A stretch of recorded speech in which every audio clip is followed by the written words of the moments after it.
Après les tests, premier feeling plutôt bon, une piste incroyable justement, très rapide. Et c'est vrai qu'on n'en voit plus trop des pistes aussi rapides, aussi longues. On n'a que Austin là, qui est presque à 6 km dans le calendrier MotoGP, mais finalement avec des virages très serrés. Là, tout s'enchaîne avec une vitesse plutôt élevée et ça me plaît. Les petits secrets de Suzuka pour aller vite, c'est les Japonais qui l'ont, je crois. Et c'est en fait beaucoup de fluidité et bien préparer, on va dire, un virage pour enchaîner tous les autres parce qu'il y a beaucoup de changements d'angle. Et souvent, si on n'est pas bien dans un virage, ça s'entraîne sur les virages suivants. D'où la connaissance parfaite de la piste aide quand même à gagner de l'énergie, à sauver de l'énergie. Mais ouais, je dirais fluidité et connaissance de piste pour pouvoir performer. Moi, presque, ça m'oblige à retrouver des sensations que j'avais en Moto 2.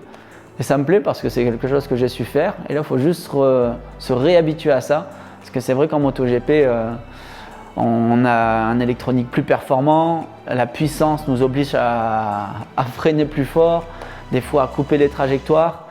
Et alors que là, on peut retrouver cette finesse, mais c'est une finesse avec une moto qui roule quand même à 300. Et c'est là où il faut quand même un temps d'adaptation. Quand on s'entraîne pour le MotoGP, il faut être vraiment en forme physiquement. Et cette forme-là suffit pour faire les 8 heures de Suzuka. Après, ce qui est spécial aux 8 heures de Suzuka, c'est cette chaleur, on transpire beaucoup. Et à la limite, moi je vois selon mon physique, je peux prendre quelques crampes. Et c'est ça qu'il faut gérer. Du coup, je vais faire attention à correctement manger et boire entre les relais. Parce que ouais, relais de quasiment 1 heure, et du coup on peut se dire 2 heures de pause, mais il faut plus le compter comme une petite heure et demie de pause, le temps de se changer, etc. Et à mon avis, voilà, bien s'alimenter et gérer son énergie sur la moto. En général, sur les teams d'endurance, je pense qu'ils essaient de faire un compromis d'une moto pour les 3 pilotes. Mais là, en fait, moi, je suis la valeur ajoutée. Il y a 2 pilotes qui roulent vite sur cette moto et qui ont fait beaucoup de kilomètres dessus. Et comme moi, j'ai l'expérience du MotoGP, je suis censé être un peu plus rapide. En fait, c'est à moi de m'adapter à 100% pour perturber le moins possible cet équilibre qu'ils ont pu déjà trouver tous les deux. Et moi, ça me plaît comme challenge. J'ai envie d'aller plus vite que la concurrence et c'est le côté compétiteur. Mais je vois que les adversaires ont bien progressé. Du coup, je pense que cette année, peut-être Honda n'aura pas le même avantage qu'ils avaient les années passées. Takahashi est toujours très fort.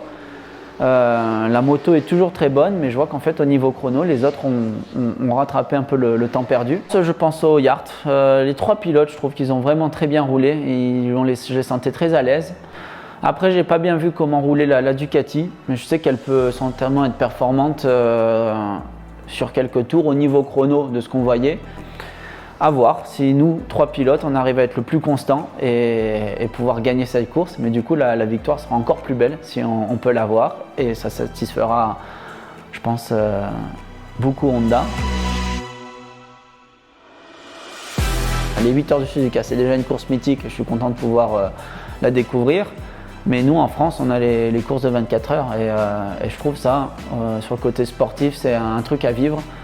Donc oui, je sais que je me suis dit un jour je les ferai et je vais les faire en effet, mais quand, je sais pas.